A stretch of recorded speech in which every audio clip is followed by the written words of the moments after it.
Up next here on NEC Women's Basketball on the Run, it is time for our Commitment to Success Spotlight, brought to you by Provident Bank. Commitment you could count on. Joining us today from the reigning and defending NEC Women's Basketball champion FDU Knights, it's grad student Madlena Gerke. Madlena, welcome to the Spotlight. Thank you for having me.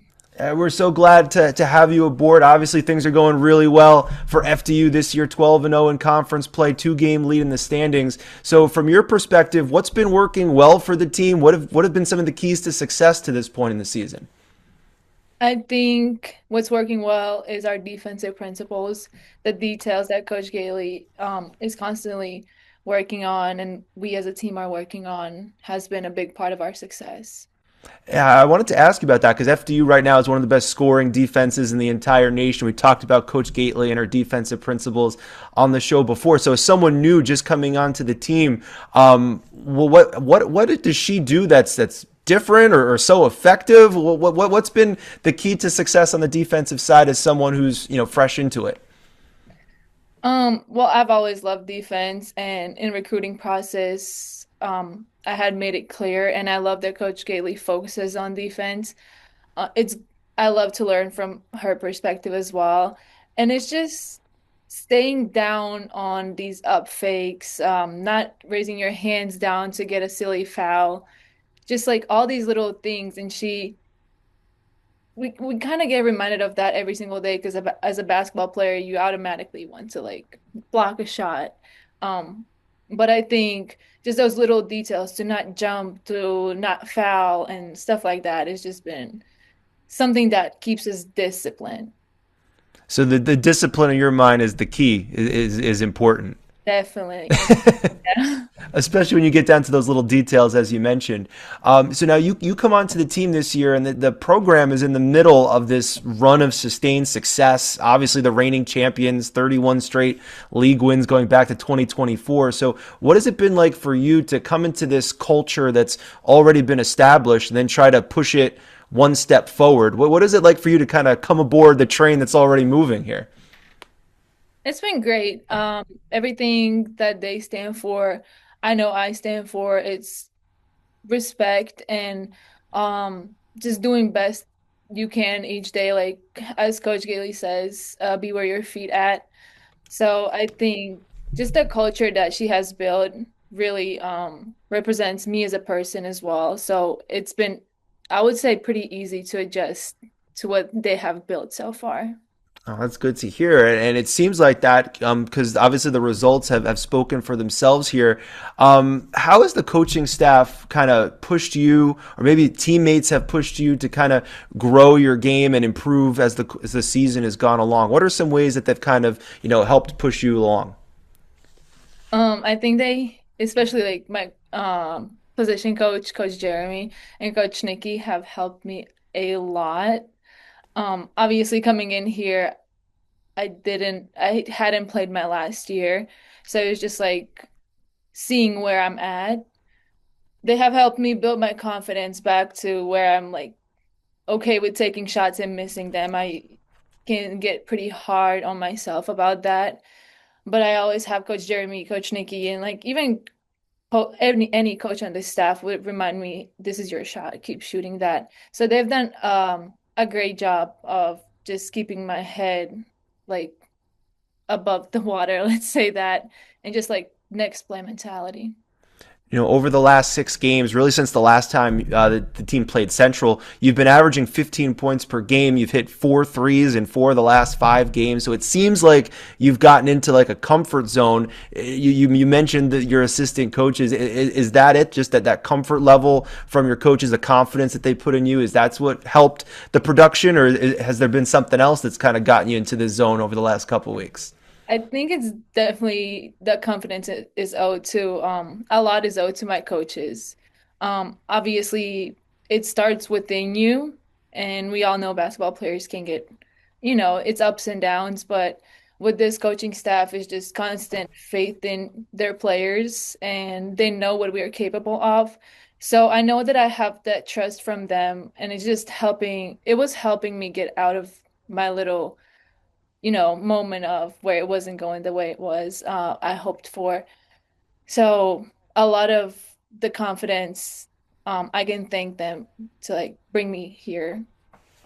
So let's talk about your basketball journey a little bit. How was it? When was it that you kind of fell in love with the game of basketball and you knew that this was the game for you? It goes way, way back. I'm not sure even at what age I started, what is it called? Artistic gymnastics. Okay. But after every single practice, there would be basketball gym right next to where I was practicing. Me and my twin sister actually would take some balls and just in the dark would start shooting the ball. Okay. Until our parents obviously came and took us from the uh place where we were going. And when I think I started basketball my first grade because it was offered at my school, and the basketball system and like everything is not really how it's here in the United States. So it was hard to find sports that would be available for us.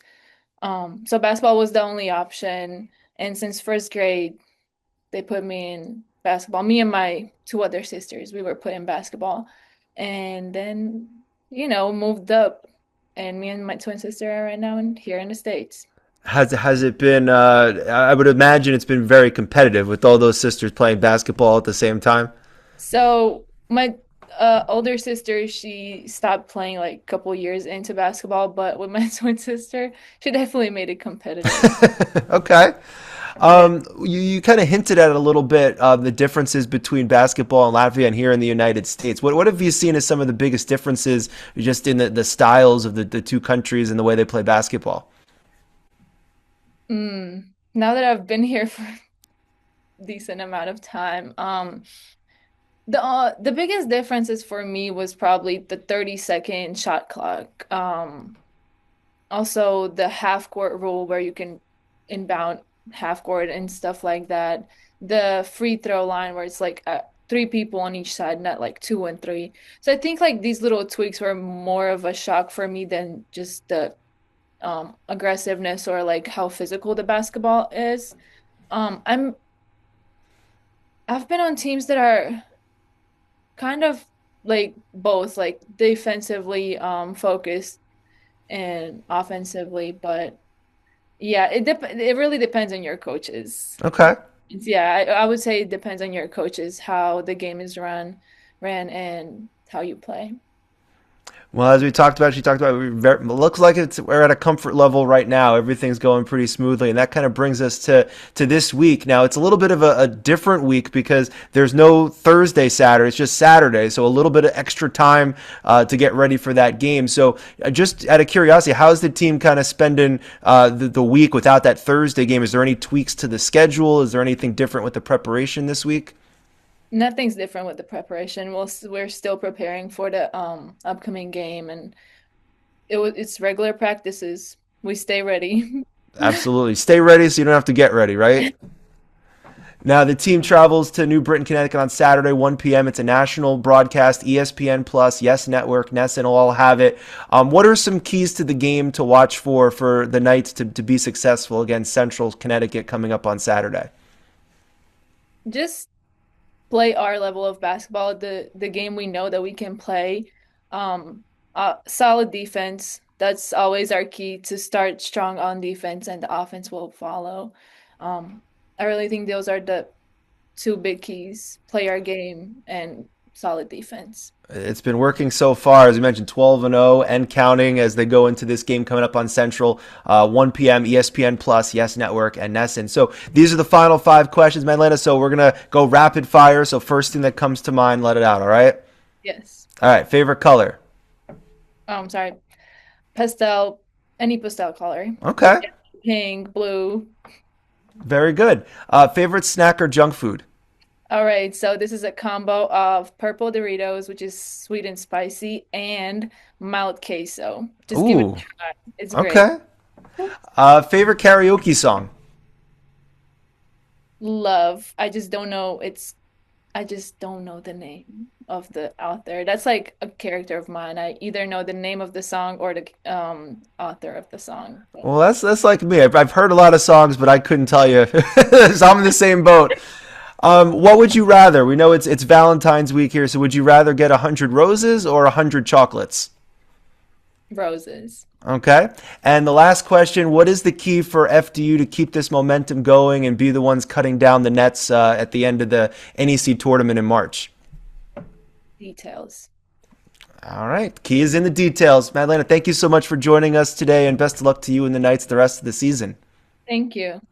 You can catch Madlena and the Knights coming up Saturday again, 1 p.m. against Central Connecticut, ESPN Plus, yes, and Nesson. And check out the full episode of the NEC Women's Basketball on the Run podcast. It's available now wherever you get your podcasts. This has been the Commitment to Success Spotlight, and it's brought to you by Provident Bank.